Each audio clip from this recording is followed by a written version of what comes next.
ഞാനിന്ന് വെറുതെ ഒന്ന് കണ്ടെത്തി കഴിഞ്ഞ് നോക്കി.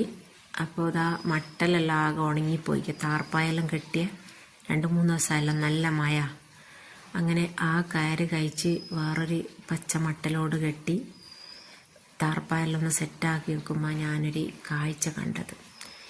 ഇവിടെ കഴിഞ്ഞ 2 വർഷം മുന്നേ ഇതേപോലെ ഈ നേന്ത്രക്കൊലേൻ്റെ മൈസൂർ കൊലേൻ്റെ വായൻ്റെ നടുക്കുന്ന് ഒരു കൊല പൊട്ടുക, എന്താ പറയുക, കാമ്പ് പൊട്ടിയിട്ട് പിന്നെ കൊല ഉണ്ടാവുക. അപ്പം ഞാൻ അന്നേരം ഉമ്മാൻ്റെ അടുത്ത് ഞാൻ പറഞ്ഞു, ഉമ്മ ഇത് നല്ലൊരു സൂചനയല്ല, എന്തെങ്കിലും ഒരു അനർത്ഥം ഉണ്ടാവും. അന്നേരം ഉമ്മ പറഞ്ഞു, എന്തനർത്ഥോ? അങ്ങനെ ഞാൻ ഇതുവരെ കേട്ടിട്ടില്ലല്ലോ, അഞ്ഞ് പൊട്ടിച്ച് കളയണ്ട, അതിനിപ്പോൾ എന്താക്കളെ അങ്ങനെ ഇടന്നോട്ടെ എന്ന് പറഞ്ഞു. ഇത് കണ്ട് 2-3 ദിവസം കഴിയുമ്പോഴത്തേക്ക് ഇവരുപ്പ പെട്ടെന്ന് മരിച്ച വിവരം കിട്ടിയത്.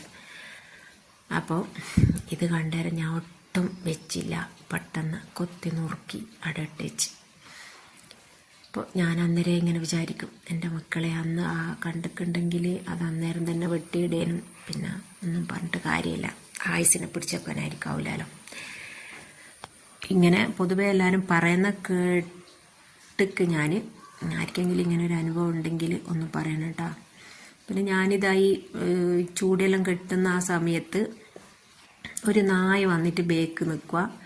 അപ്പം ഞാനതിനെ തെളിക്കുമ്പോൾ അങ്ങ് പോവും, പിന്നെയും വന്ന് ബേക്ക് വെക്കും.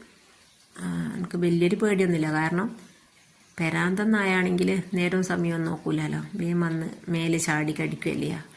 പാവം നോക്കുമ്പം അവിടെ ഒരു വേസ്റ്റ് കൊണ്ടുപോയിച്ചിട്ട് വേസ്റ്റ് കൊണ്ടിടുന്നുണ്ട്. അപ്പം അത് വന്ന് തിന്നണ്ടിയിട്ടാ, അത് അന്ന പേടിച്ചിട്ടാ മാറി മാറി നിൽക്കുന്നത്.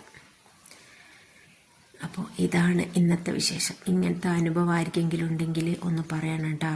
അങ്ങനെ വാഴക്കൊല ഉണ്ടായതോ, എന്തെങ്കിലും അനുഭവം ഉണ്ടായതോ, വാഴക്കൊല കുത്തി പൊട്ടിച്ചതോ, അങ്ങനെ എന്തെങ്കിലും. അപ്പോൾ ഇത്രയൊക്കെ തന്നെ ഇന്നത്തെ വീഡിയോ ഉള്ളൂ. വീഡിയോ ഇഷ്ടമായാൽ ലൈക്ക് ചെയ്യുക, ഷെയർ ചെയ്യുക, സബ്സ്ക്രൈബ് ചെയ്ത് സപ്പോർട്ട് ചെയ്യുക. ഓക്കെ.